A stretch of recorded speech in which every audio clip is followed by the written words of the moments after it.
right, Leafs made changes to the coaching staff. Time to make a video. Who did they hire? Okay, John Gruden. I've never heard of this.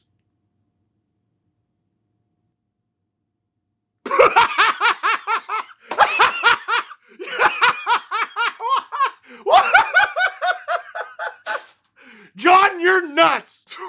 Dan. No, that's AI. It has to be. It has to. It's not AI. Were they hacked? Can they say they were hacked? Nope, not hacked. Ladies and gentlemen, Daniel Alfredsson is a Leaf, driving a poisoned sword bathed in fire into the hearts of the Ottawa Senators. Yeah, but realistically, he's just joining the Leafs as an assistant coach. It's not that big a deal, right? Well, let's talk about it. The Toronto Maple Leafs have hired John Gruden, Brad Werenka, and Daniel Alfredsson to be assistant or associate coaches with the Toronto Maple Leafs for this upcoming season. Unfortunately, this does mean that former Leaf Mike Van Ryn and former head coach Derek Lalonde are no longer with the team. Van Ryn, along with Marc Savard, were two guys who were part of Craig Berube's coaching staff in St. Louis, brought that over to Toronto, and, well, Marc Savard was already let go last winter, and maybe the writing was on the wall. Derek Lalonde, managing the Leafs penalty kill, actually did a very good job here, and I argued this at the time. Before he became a head coach in the NHL, which his head coaching ventures did not go very well, but before he became a head coach, he was a good assistant coach. We've talked about that a number of times over the years. Derek Lalonde, Lane Lambert, and, well, Jim Hiller is going to be an interesting experience in all of this. Guys who are good assistant coaches are not necessarily good head coaches. But just because you are a bad head coach does not mean that you are a bad assistant coach. Lane Lambert has been nothing but spectacular throughout his NHL career as an assistant coach. How's he been as a head coach? Well, so those guys are gone. Who did the Leafs hire? Well, the easiest one to tell you about is actually not Daniel Alfredsson. It's John Gruden. Now, if you haven't heard of John Gruden, shame on you. He was an 8th round pick in 1990 to the Boston Bruins, where he made his NHL debut. From Virginia, Minnesota, not confusing at all. Funnily enough, spread over 2 seasons, he actually also played 22 games with the Ottawa Senators. And in his final 11-game stint in the National Hockey League with the Washington Capitals, he scored his one and only NHL goal. More importantly, why is he the Leafs assistant coach now? Well, the native of Virginia, Minnesota, not confusing at all, was part of the U.S. developmental program as an assistant coach for a couple seasons. Became head coach of the Flint Firebirds in the OHL in 2015-16. 2 seasons as head coach with the Hamilton Bulldogs through 2016 and 2018. An assistant coach with the New York Islanders for 5 seasons between 2018 and 2022. Assistant coach with the Boston Bruins when they won 65 games. And then hired to be head coach of the Toronto Marlies 3 seasons ago, where in order they didn't do much in the playoffs, and then won the Calder Cup, which, if you're a nerd, which I would claim to be, is very interesting because the Marlies won the Calder Cup, right? They get a bunch of guys on that team, and whether they're prospects or they're older guys, you know what? They proved it. They did something great. They achieved a championship.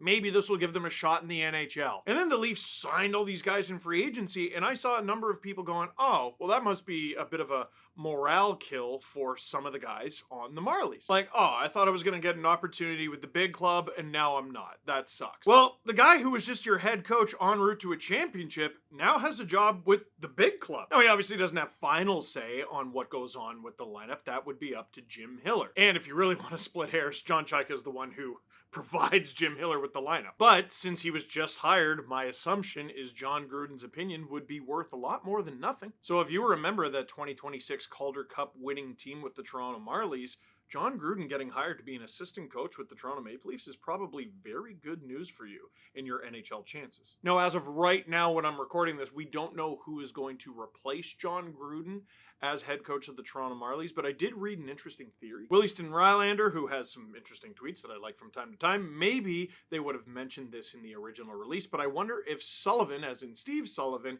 is reassigned to a different role in the organization, maybe back to the Marlies. They just hired 3 new assistant coaches. A 4th one would probably be too many behind the bench. Sullivan, new Marlies head coach? ?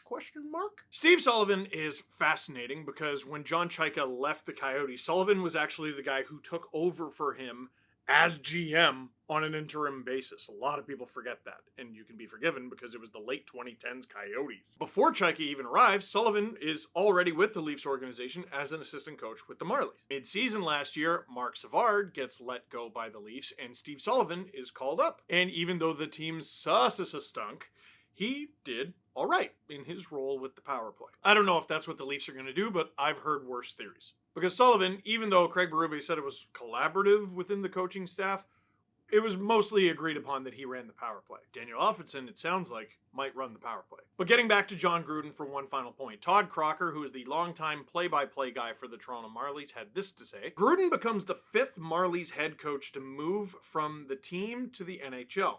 Paul Maurice, Dallas Eakins, Steve Spott, and Sheldon Keefe. Gruden moves up with a Calder Cup. Prior to the Marlies, he ran the Boston Bruins defense and power play the year they went 65, 12, 0, and 5. All that to say, whatever role the Leafs have John Gruden in specifically on their coaching staff, it sounds like he's up for the job, and more importantly, he's earned it. Now, Brad Werenka is a really interesting hire to the Leafs coaching staff. And by that I mean, I'm really interested to find out who he is. And if you are too, then you've come to the right place. Let's learn together. From the Leafs press release, Werenka, 57 years old, very important to say the age, joins the Maple Leafs, having most recently served as an assistant coach for the University of Calgary Dinos men's hockey program, just an elite name, from 2022 to 2025. During his time with the University of Calgary, he helped the Dinos, just incredibly elite, to a Canada West men's hockey championship in 2023. In addition to coaching at the U Sports level, Werenka is a co-founder of True Performance, which specializes in sports performance data. Data? Which is it? Like, as a language, as a society, can we pick? It's data, right? It's data is, we agree that data is the Star Trek character and data is the word. Comments, do we agree? Fight among the comments. As a player, the Two Hills, Alberta native skated in 320 NHL games between Edmonton, Quebec, Chicago, Pittsburgh, and Calgary, recording 80 points, 19 goals, 61 assists. He also skated in 95 AHL games with the Cape Breton Oilers and Cornwall Aces. This is a time capsule. He earned a silver medal for Canada at the 1994 Winter Olympic Games in Norway and was named to the 1994 Olympic All-Star team. So Brad Werenka played in the final Olympics before they introduced NHL players to the men's Olympics in 1998 in Nagano, Japan. And he was drafted by the Oilers in 1987. Now, I think it's very funny that in the Leafs press release, they mentioned Brad Werenka and his link to True Performance Analytics, but didn't mention that at that company with him was Jim Hiller. Yeah. Now, he does have coaching experience. He has not coached at the professional level, but it's an outside-the-box pick, and you have Daniel Alfredsson on your bench. Like, I think you're pretty good on pro hockey experience behind that bench. Nobody has experience coaching behind a professional hockey bench until they do. Is there some element of risk to the hire? Yeah, maybe. But my guess is it's not what ends up making the Leafs sink or swim. Now, let's get to Daniel. First, sometime around noon, there was a tweet from the mayor of Ottawa, Mark Sutcliffe. It's a photo of him with Daniel Alfredsson, and he's presented him with some kind of medallion. As we celebrate Ottawa's 200th birthday, we're recognizing the people who have helped build our city and shape our community. That's why we created the Ottawa 200th commemorative coin. It was an honor to present the coin to Daniel Alfredsson. As a player, captain, and community leader, Alfie has inspired generations of hockey fans and represented our city extremely well. Anyone who has met Daniel knows he's every bit as impressive off the ice and on the bench, that's me, not him, as he was on it. And many years after his playing career, he is still beloved by Ottawa residents. And then like an hour later, it was announced that Daniel Alfredsson was joining the Toronto Maple Leafs. Now, here's the thing, Sens fans, I am. I can't imagine what it feels like to be an Ottawa Senators fan today. Here's the thing. Everything that the literal mayor of Ottawa said in that statement is true. Everything that Daniel Alfredsson has done for the city of Ottawa as a player who won Rookie of the Year, as captain who took them all the way to the Stanley Cup final, and as a coach. Everything Daniel Alfredsson has ever done for the city of Ottawa, he has still done all of those things. He should still mean the world to that city. This shouldn't erase any of his accomplishments as a member of the Ottawa Senators. That being said, it's surprising that he left.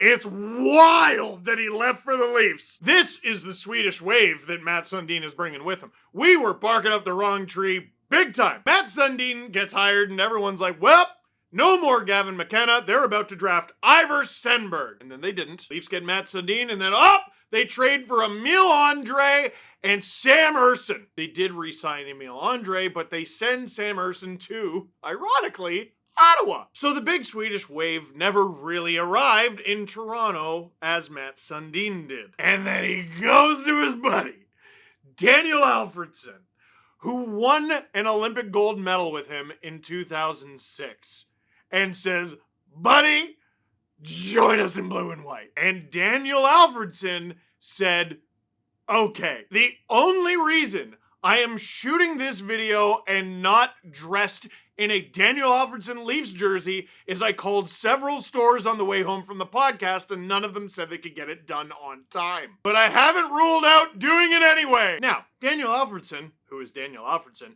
was behind the bench with the Ottawa Senators last year and their 8th ranked power play. League-wide. That's a very good power play. This might be grading on a curve, but it is relevant. The Ottawa Senators had the best power play in the Atlantic Division. In a division where it's going to be extremely difficult to make the playoffs, that's helpful. And the Ottawa Senators last season, you might have noticed, made the playoffs. The Leafs haven't outright said exactly who's going to be taking over what, but I guess we're betting that Alfredsson mans the power play, which definitely out of the gate anyway was a huge weakness for the Leafs. He's also Daniel Alfredsson? Sens fans, only you can tell me which is what, but this is 1,000 times worse than him ending his career with the Detroit Red Wings, right? Like, you can at least look at Alfie ending his career with the Red Wings and be like, well, it's the Red Wings, and at the time the Red Wings were the Red Wings. We hadn't adjusted to the fact that they were horrible yet. And also, you could blame it on ownership.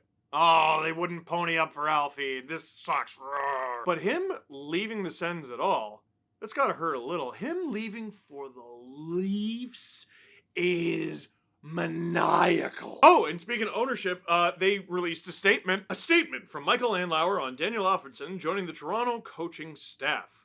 One of the first moves we made after taking over the franchise was bringing Daniel Alfredsson back into the fold as an assistant coach in December of 2023, which I agree was a great decision by them. I quickly learned that Alfie embodied all the characteristics of what it meant to be an Ottawa Senator. While I wish he wasn't joining our arch rival, Alfie is forever an Ottawa Senator, and the door will always be open for his return. Which... is that tampering? Feels like tampering. Anyway, he has done so much for our organization and community, and he has my full respect. Michael Andlauer. Allow me to translate. I am not mad.